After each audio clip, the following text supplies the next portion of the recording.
another Thursday afternoon, another wonderful session put on by Sarah National where we come together and learn about life and learn about business.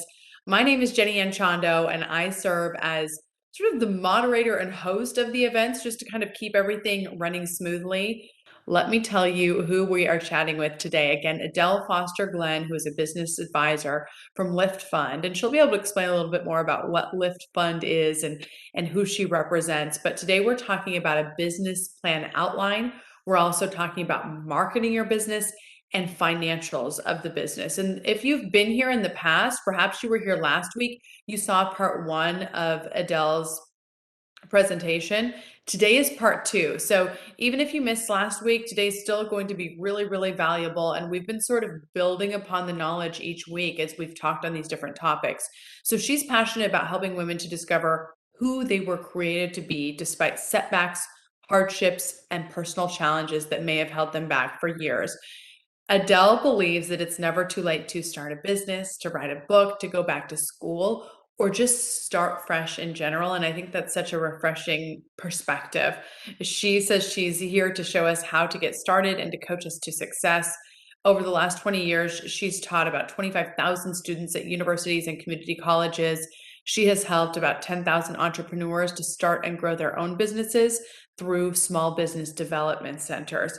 She has also worked with micro lending organizations, women's organizations, and really to help provide a voice to individuals by assisting in launching their speaking careers or writing their books or telling their stories. So if you are interested in something like that, this is your session. And without further ado, Adele Foster Glenn, take it away.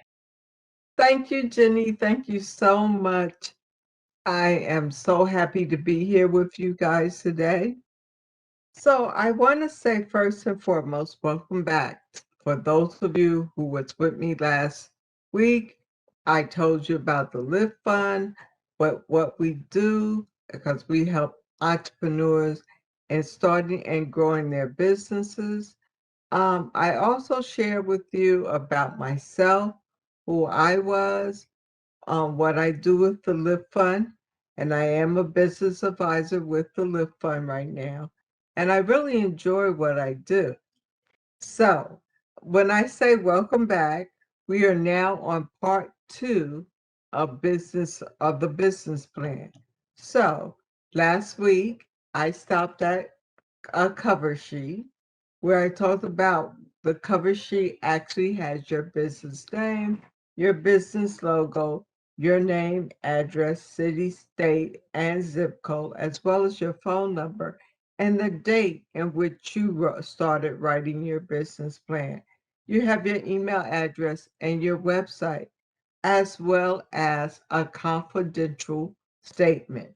Now, that confidential statement protects you when you share your business plan with other people so that they do not share with other people without your permission. From this point on, we're going to talk about the business plan outline. So I mentioned the cover sheet. The table of content you will not write until the very end, until you finish writing your business plan, as well as the executive summary. The executive summary, you do not actually write the executive summary until you finish your business plan because the executive summary summarizes your whole entire business plan. The business, we're going to talk today about the business. We're going to talk about financial statements, and we will talk about supporting documents. So, first and foremost, I'm going to talk about your business description. And if you notice, I have a tagline, which comes from my business, which is my self-publishing business, which is Aquarius Creation Publishing. And my tagline is write the vision and make it plain. Now, not all businesses have taglines, but a tagline basically is for if your business name does not really say what your business is, then the tagline will actually help people to understand what your business is. Now, I say write the vision and make it plain because of the fact I do have a self-published company, and with that self-publishing company, I help individuals write and publish their books. So that's why my tagline is write the vision and make it plain. So you will start off in your business plan with your business description. You will write your vision statement. What is your vision plan? What did you visualize for your business? And then you'll go into your business description. You'll describe your business. Basically, you'll give your business name, your business location, your business legal entity. And what I mean by business legal entity, are you an LLC? Are you a sole proprietor? Are you an incorporation or S corporation? You will put that in your business description to help us to understand what type of business, how your business is registered, what is the legal entity of your business. Then you will give your name, the owner's background, a brief description of the owner's background. You don't have to go into a long, drawn out bio of your background, but give us a brief description of who you are and what makes it possible for you to run your business. Then give a detailed description of your business and your loan acquisition. If you're looking for a loan, how much of a loan are you looking for, and what are you going to use the loan for? That will go underneath the business description of your business. Then we're going to go into products and services. Describe the product or service in which your business is doing. So if it's a publishing company, if it's a tax business, what is it that you're doing? Or it could possibly be a product. What type of product are you selling or are looking to sell? Then we're going to give you hours of operation. Now, with hours of operation, it could be 9 to 5. If you have a website, I always say it's 24/7 because people can go to your website any time of day and actually send you a email from your website. So I say 24/7 if you have a website. And most businesses today do have websites. If you don't, I will definitely encourage you to get a website. Then you will put in your pricing. How much are you charging? What's the retail price? What's the wholesale price? Wholesale is basically what are you purchasing that product for? And then retail is what are you selling it for? So you will do that. Suppliers. Now, if you have a product, you have suppliers. Who are your suppliers? Who are you getting your products from? And then your markup. Markup is basically what I just mentioned in terms of wholesale and retail.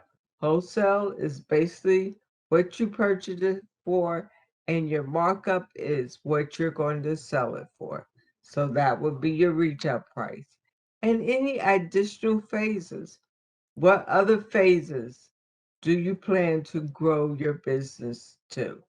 You may not start out like you're going to end up. And I say start out like you're going to end up because you come up with thousands and thousands of different ideas that you can incorporate into your business, but it may not start out that way. So those additional phases are what you see that you want to grow your business to. The market. List your current and existing market or customers.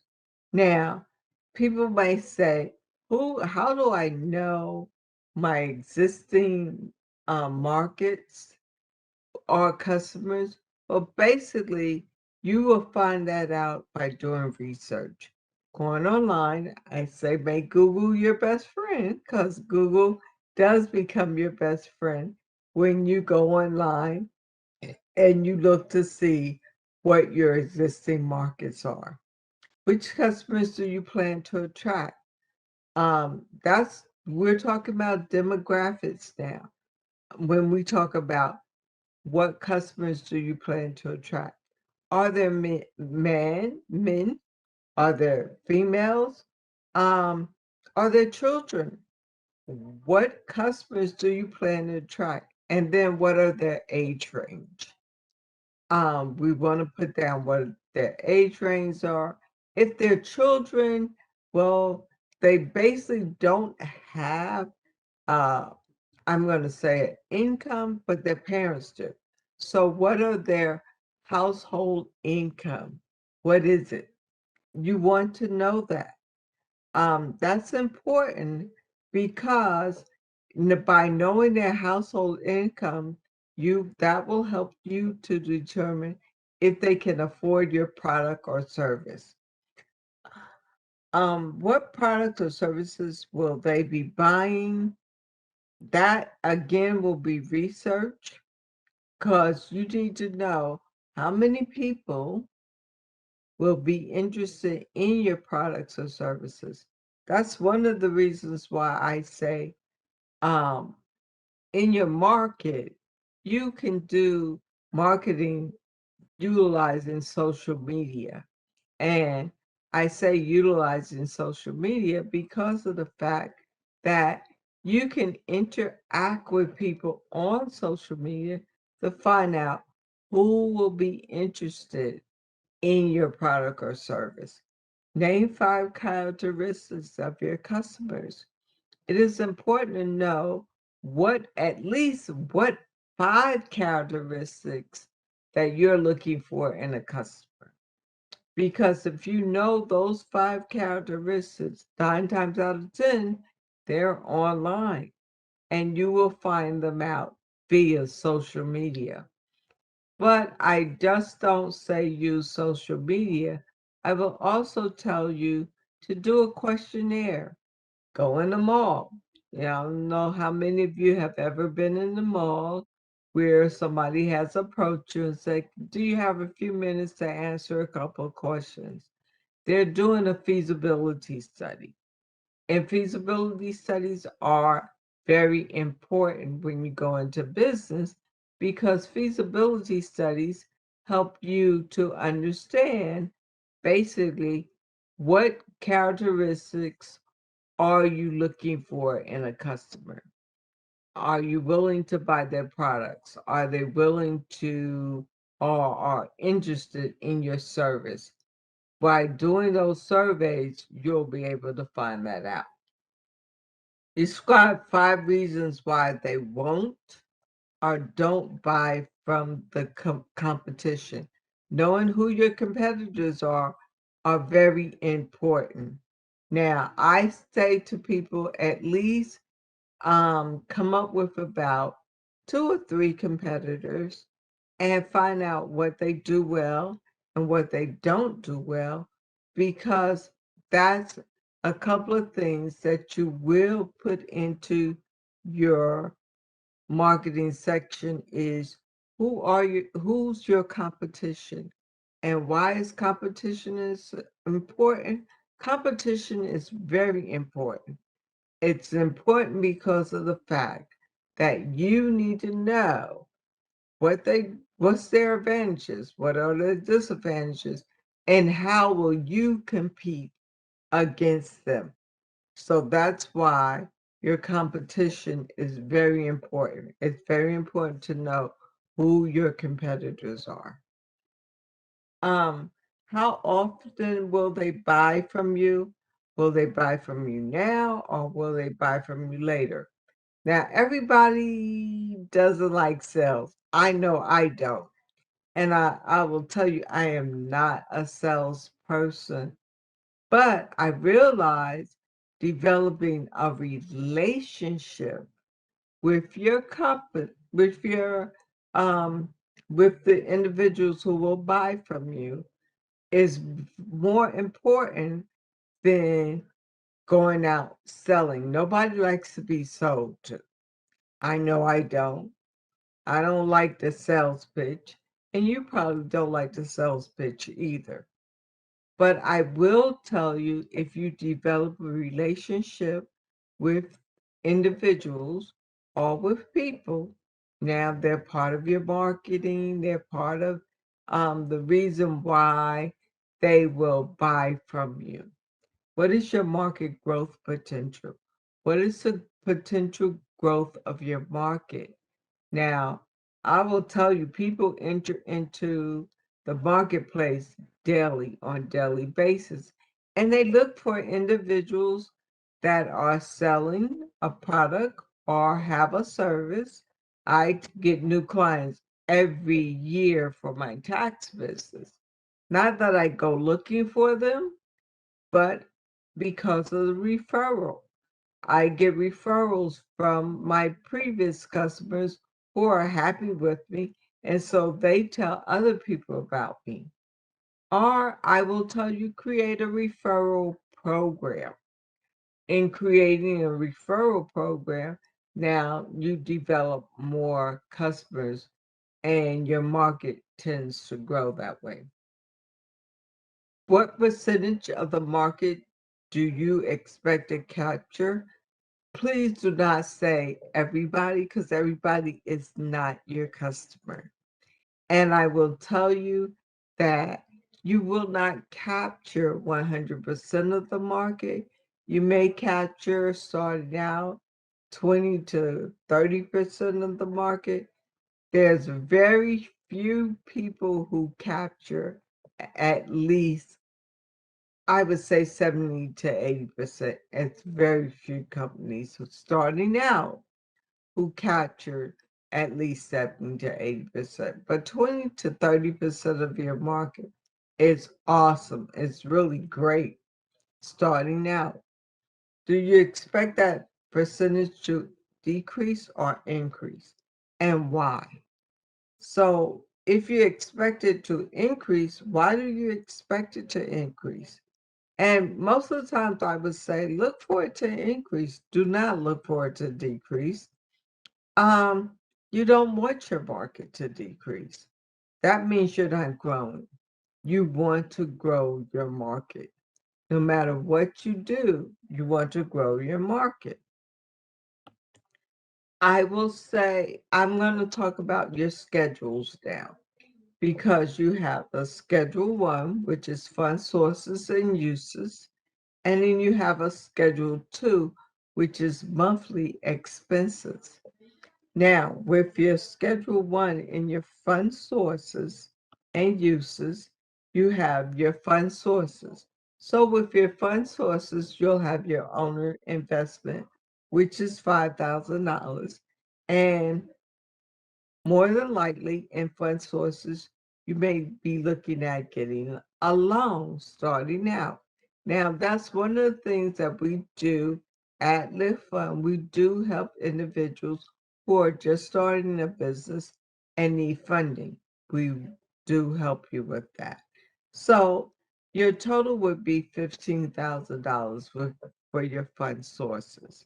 Now, with your fund uses, um we're going to talk about expenses. So this is what you will use the $15,000 for. You may have rent at 5,000, a phone at 1,000, equipment at 4,000, and working capital at 5,000, which totals $15,000. Now, I will tell you, working capital is important to have in any fund uses. The reason why you would have working capital is because if you fall on hard times, or we're just overcoming a pandemic, but most businesses who went into the pandemic did not have working capital. And fortunately, the government did give money to small businesses. But if the government did not come in to help build out small businesses, where's your working capital? You should set aside some working capital just in case hard times fall. You have money to fall back on. Monthly expenses. You need to know, it is important to know what your monthly expenses are. Now, what I found during the pandemic was a lot of people did not know their financials. And what I'm going over with you right now is actually part of your financials. So, monthly expenses would be like rent, telephone, supplies, those are monthly expenses that you actually occurs every month. It could be your light bill. It could be anything dealing with your utilities, water, light, what have you. You need to know what are your monthly expenses because that will help you to know how much you need to be getting in every month from your business, how much you need to be getting paid from your business. If you know how much you're getting paid from your business, then whatever is left over, guess what? That can go into working capital, which will mean that if you fall into hard times, you got money in working capital. I will tell you, thank you for attending today's session. Schedule appointment with me. I'm Adele J. Foster Glenn, and you can schedule appointment with me at the WBC appointment.as.me/Adele. Now, I'm going to also ask that you do a survey monkey where to let us know what you thought about this section in terms of what I went through with you. Um, and then schedule a consultation with a business advisor if you're in the DFW area. Make an appointment for a one-on-one session with me, Adele. Um, or you can learn more about the Women Business Center. And we have women business centers all over, even though this is the Women Business Center DFW, which is the Dallas Fort Worth area.com. So I will tell you, you can schedule an appointment with us. Or connect with us at the Women Business Center DFW.com and reserve your spot at LiftFund.com. We have events. We have online events right now, so you can schedule appointment. I will also tell you that you can connect with me. My phone number is 469-965-9818. Um, until next time, I'm wishing you much success in your business, and I will tell you that we have upcoming events in Emprende, which is our Spanish event that is coming up, and Lead Like a Lady, which that is over with now, but we had that as well. Um, and I will tell you that I have writing a business plan series that's coming up, which will be June the 14th, and it's from 6:30 till 8:30 from June the 14th to June the 28th. And that writing business plan series provides individuals with support and tools needed to develop a good business plan. So whether you're launching a new business or strategizing ways on an ongoing business, I'm going to tell you reserve your spot at liftfund.com/events. Any questions and answers? I'm going to turn it over to Jenny now. And Jenny, if there are any questions that are in there, please feel free to ask me and I'll be more than happy to answer. Awesome. Well, thank you so much, Adele, for sharing some of your expertise. I know that you have a lot of experience in a lot of different businesses and you have done a lot of teaching and a lot of educating. So we appreciate you being here today. So everybody, I was doing my best to type down those websites and I hope you were able to catch those. I put them in the all attendees chat. So hopefully that's helpful for you if you were looking to get a hold of Adele down the road. So I'll start by asking this. When we're talking about a business plan, does the business owner need to provide a retail price of sorts on the business plan? Does the does the business owners, can you repeat that again, Jenny? Sure, they're asking if they need to provide a retail price on the business plan. They should, yes, absolutely. That's the wholesale and the retail. And I would say, in terms of wholesale, you know what you purchase it for, how much are you going to sell it for? So, yes, you should put a retail price in there. Okay, understood. And then also another question about this, do they need to provide research from a professional research company or can they do it themselves in terms of their research that you mentioned? I would say do it yourself. So that way you got a better understanding of what you're researching for and why you're researching it. Most of the times, I tell my students to actually make up a survey list of questions, yes or no questions, so that they can have those answered for them. Um, it's better that you do it yourself as opposed to getting a resale company.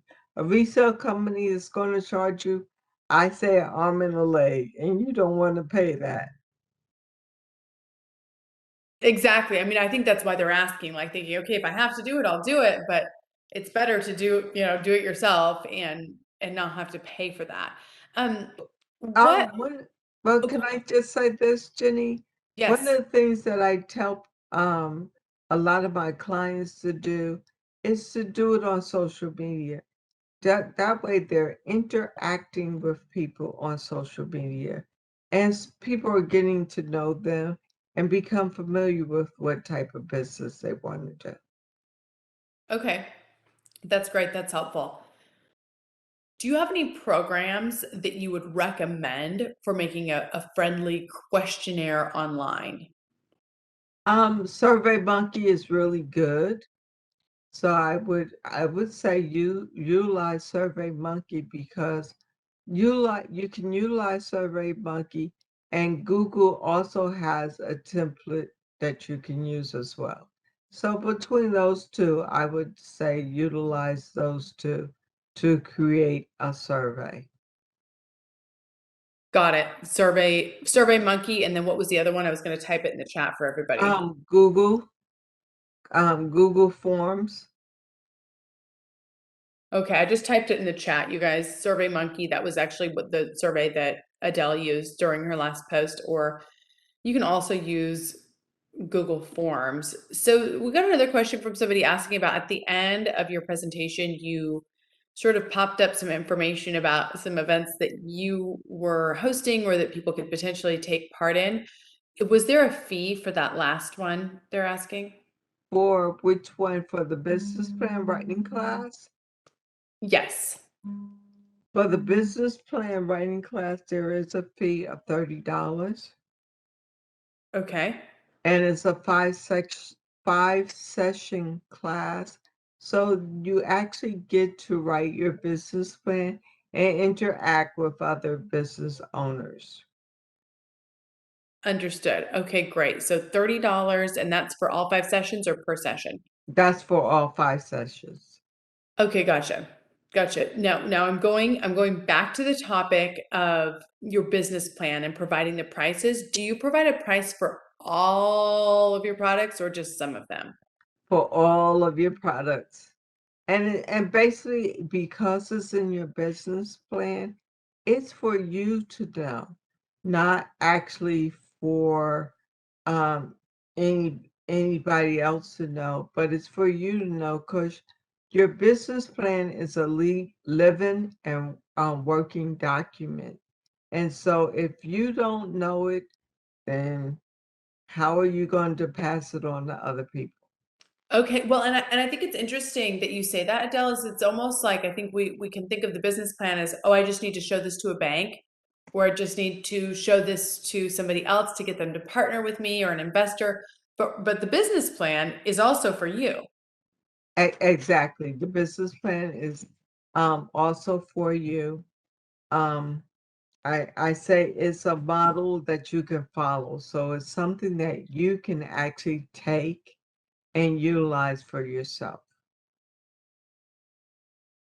Okay. And it's interesting. Do you notice that sometimes people will basically look at the business plan as just a situation where, oh, I thought that was just a show for people. I didn't realize I was actually going to use my business plan.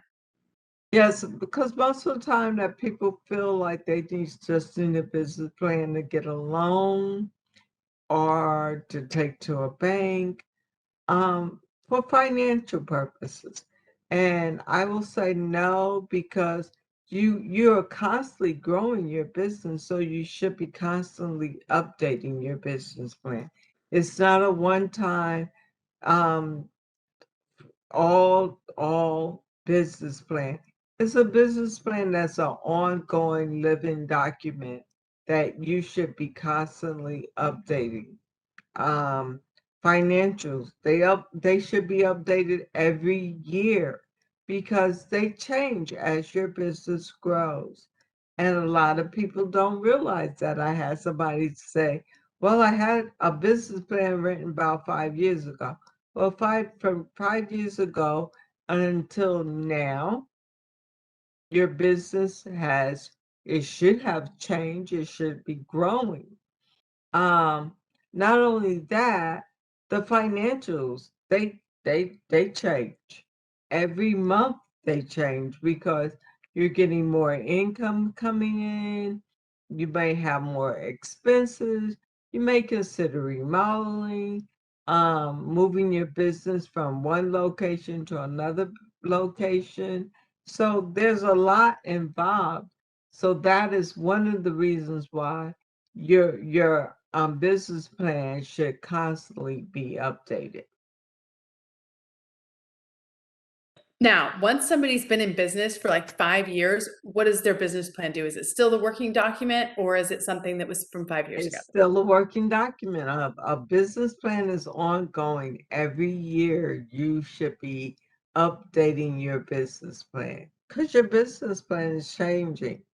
That's one of the things that I talked about was the phases. So each year you have a new phase that you're going into, or you should be going into. So after 5 years, you should definitely be updating your business plan. Okay, that's a great reminder. Now, do you do that? So you say yearly. Is it like, do you do it, in January at the start of the year? Do you follow a business calendar? I would say at the beginning of the year, start a new business plan because throughout the year, your business may be changing, it may be growing. But as you are writing that business plan, you're putting in the changes that have taken place in the past and where you're going in the future. Very, very helpful. Okay. Help us with this one, Adele. New businesses just starting up and trying to apply for funding may not have strong financials or investors. What do you suggest? That was a question from our group. Well, one of the things that I suggest is if you're just starting up, make sure you have good personal credit. Meaning, when I say good personal credit, have a credit score of 630 or better. Now, we look at your credit score of 630 or better.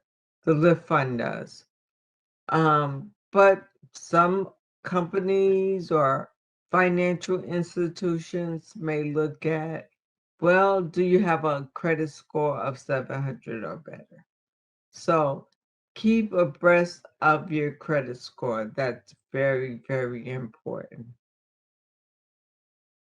Keep on top of credit score. And then aside from that, is there anything else somebody can do to be attractive to those who, have money to give? Well, I would say look at the terms of what do you have for collateral? And when I say collateral, you may have equipment that you purchase for your business that can be utilized as collateral. So don't discount what you have purchased, the equipment that you have purchased for your business, because that also can be utilized as collateral for your business in getting funding. Okay, before we resume, I'm getting a couple messages from people saying they're not seeing the links that I'm posting. I just posted them to all attendees. So can you let me know if you all see them or not? Anybody in the audience? I know there's several hundred of you. So anybody, I had posted the appointment link. I had posted the LiftFund link. I had posted. I'm just kind of reposting them too. I'm copying and pasting from above, posting it below.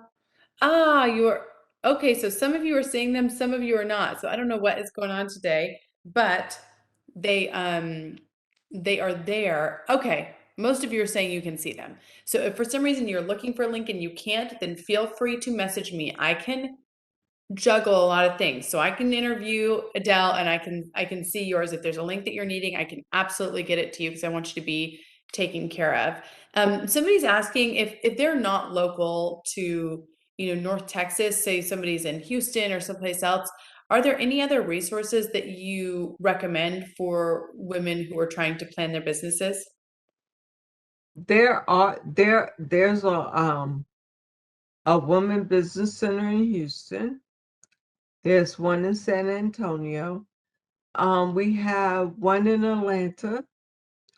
Um, as well, we're all over. So if you go to liftfund.com, you will find that there are basically where the Lift Fund centers are.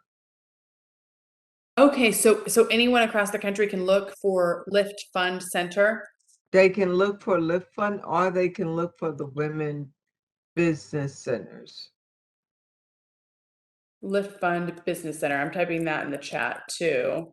So somebody's saying even California, and I'm guessing even California. Is that right? Yes. And Okay. I put it in chat as well, liftfund.com.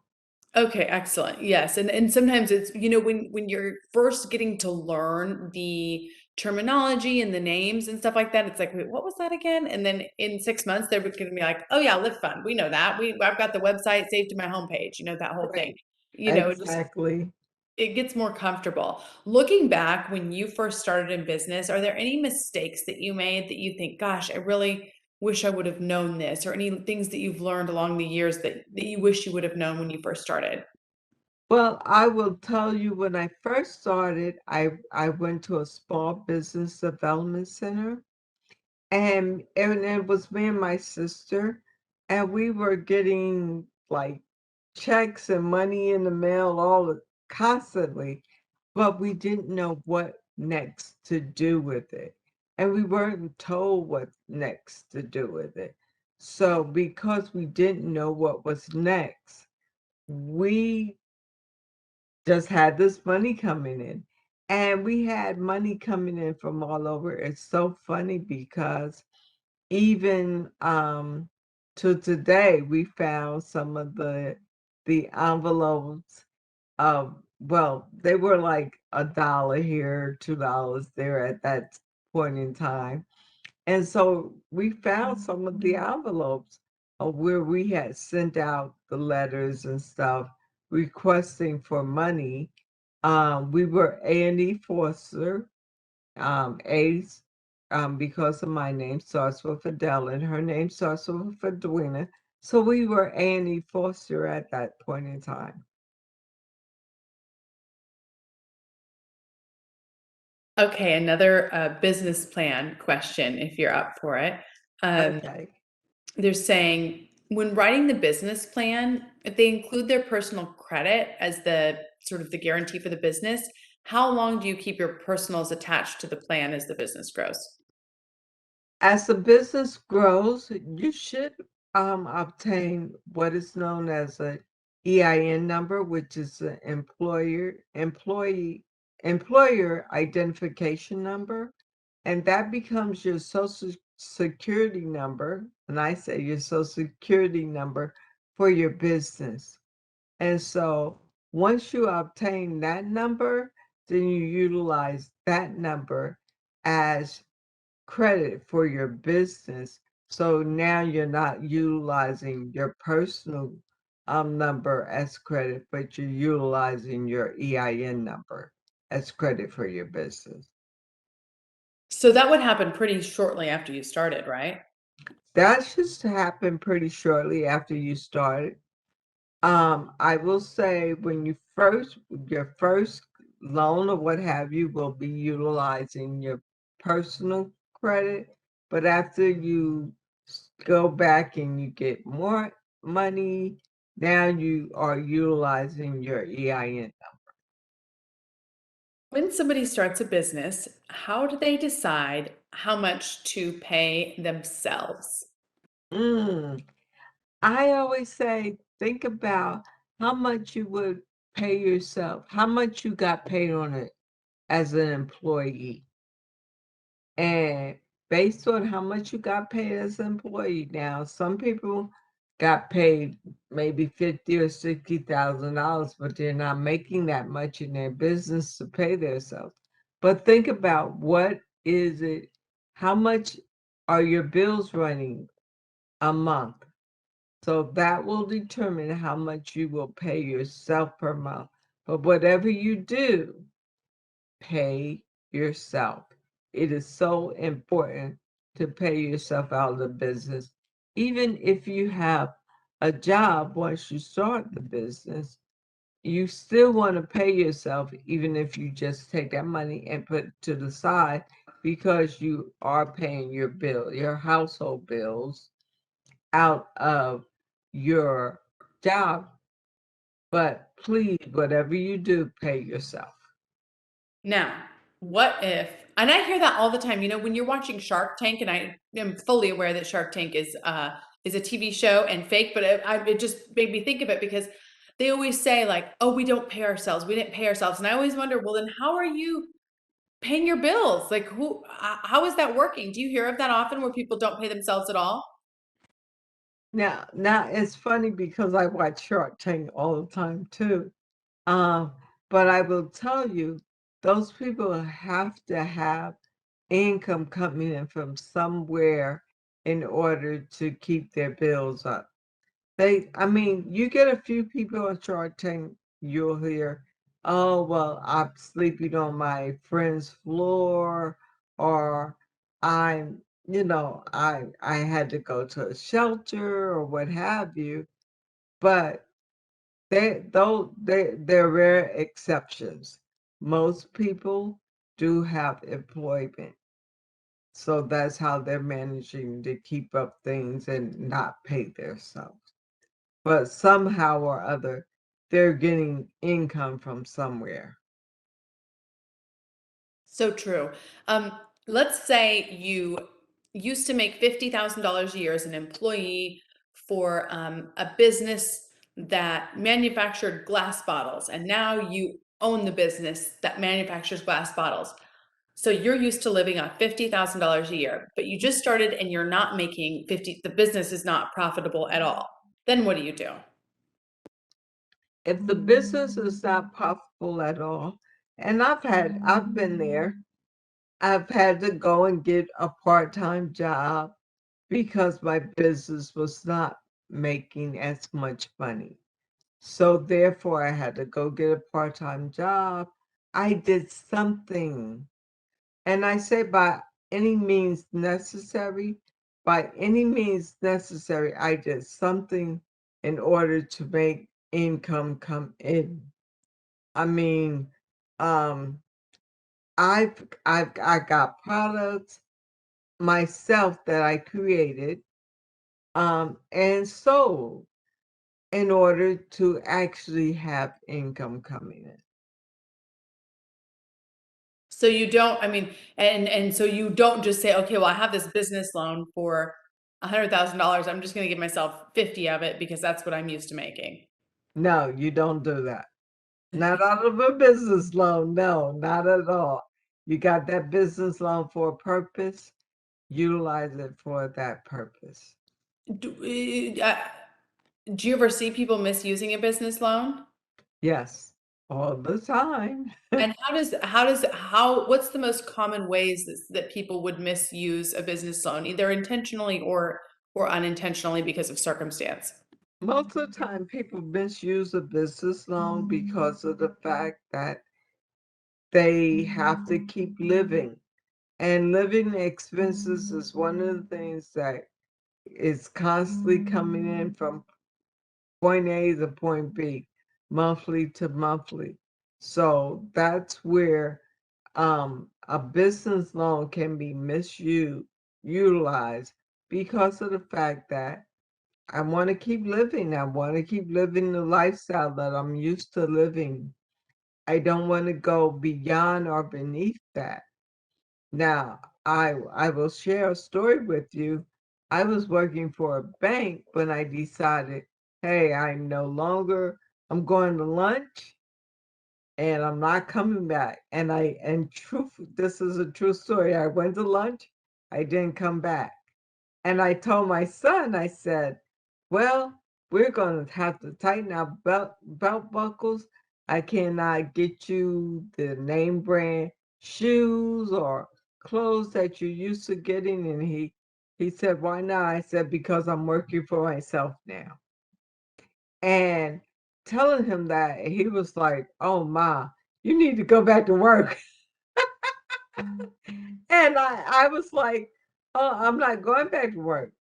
But knowing that I had to really, really um, cut corners, um, look at things totally differently than what I was used to. I didn't have the extra excess money to spend buying this or buying that. I didn't have that. And because I didn't have that, I had to do what was best for me and my son. And that was keep a roof over our head and food on the table. And that was the best that I could do at the time.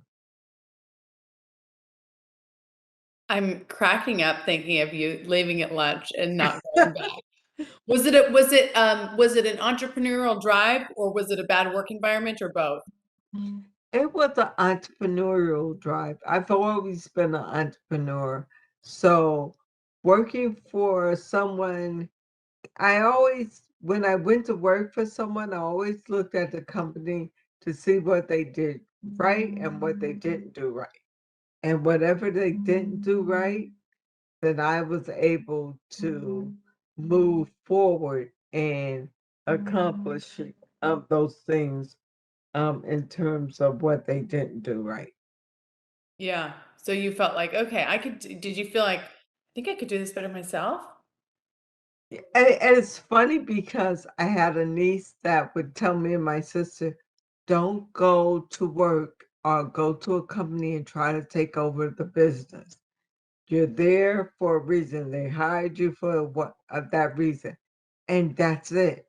And so I always kept that in the back of my mind, but I always saw where things weren't right and the CEO needed to know this. And I remember personally writing a letter to the CEO about their training department and that CEO, and I told them, these people that we're training, because at the time we were helping elderly people learn how to do their timesheets on a computer. Well, most elderly people weren't computer savvy. And so I wrote a letter to the CEO, and he wrote me back and he said, I hope you have a better day today. And I'm thinking, That's not why I wrote you. I wrote you to let you know what you need to fix. But at that point in time, I felt like I was on one of those reality shows. And I was like cracking up. I'm like, that is not exactly why I wrote you. And I had a great day. I mean, I wasn't writing you because I was having a bad day. I was writing you to let you know what was not right with what was going on in the company. I think he was maybe being a little passive aggressive, right? Like a little bit like taking the buck from him and putting it to you. And then you said, that's okay. I'm going to start my own business. Well, I was already in business for myself. I was just working there part-time because I wanted some extra money. Uh huh. But I will tell you, I left that company with a quickness and I didn't look behind me either because I was like, if he was not going to listen to me, he didn't know what was going on in each department of the company. He was the CEO. So he was looking down. He didn't know what was going on unless somebody told him. And who was I? He wasn't going to listen to me. Well, I want to wrap up with this today and getting some advice for people who are maybe thinking, okay, my business isn't making as much as I'd like to, and how they balance working another job and also owning and operating a business. Do you do both of them part-time? Do you do one full-time, one part-time? How do you do that? Any advice for that? Yes, I do have advice for that. I will say hire some employees. Now, you may not want to, I will tell you that you'll make more money hiring employees than if you were trying to do it solo. Do not be a solopreneur. I will actually tell you be in business for yourself, but not by yourself. And what I mean by that is hire people because people will definitely help increase your bottom line. If you don't have salespeople on your team, get you some salespeople because they will help to increase the income coming in. And then would you do that while you're also, would you hire somebody if your business is in a place where you're still needing to work elsewhere? Would you still hire people? Yes, I would. Yes, I would. Yes, I would. Because of the fact that even if you're working another job, hiring people, and I use the cash flow quadrant um economics because of the fact that you have people, you're the employee, you want to become the business person. That's on one side of the quadrant. On the other side is the business person and investor. So as an employee, you can be the business person, not the entrepreneur, the solopreneur, because the solopreneur basically work as hard as if they were working for somebody. Your goal is to work for someone and to become a business person. Because as a business person, you have employees, but you're still working a job until the business make enough money where your bottom line is you can pay yourself. God, Once you see that you can pay yourself, then you walk away from your 9 to 5 and you work your job full time. You already have your employees in place. totally makes sense. Adele, thank you so much for your expertise. I sincerely appreciate you going through everything and being so open and honest with us. And I wish you the absolute best. I had a great time today. Oh, I did too, Jenny. Thank you so much as well. So people are asking if they can watch it on YouTube. Yes, you can absolutely watch the replay on Sarah's YouTube channel. So if you missed last week, that was part one. And we talked about everything. We got into Adele's book publishing business and her starting business and loans, and we talked about a lot. So there was a part one last week that is already out on YouTube if you wanted to catch that today and just kind of get a refresher on that. You'll just search Sarah National's YouTube channel. It's linked up on their main website as well. And then this week's replay will be available by Wednesday of next week. So I look forward to seeing everybody again next week. Thank you so much. And you can get Adele's replay then. Have a great week, everybody. I'll talk to you soon. Bye-bye.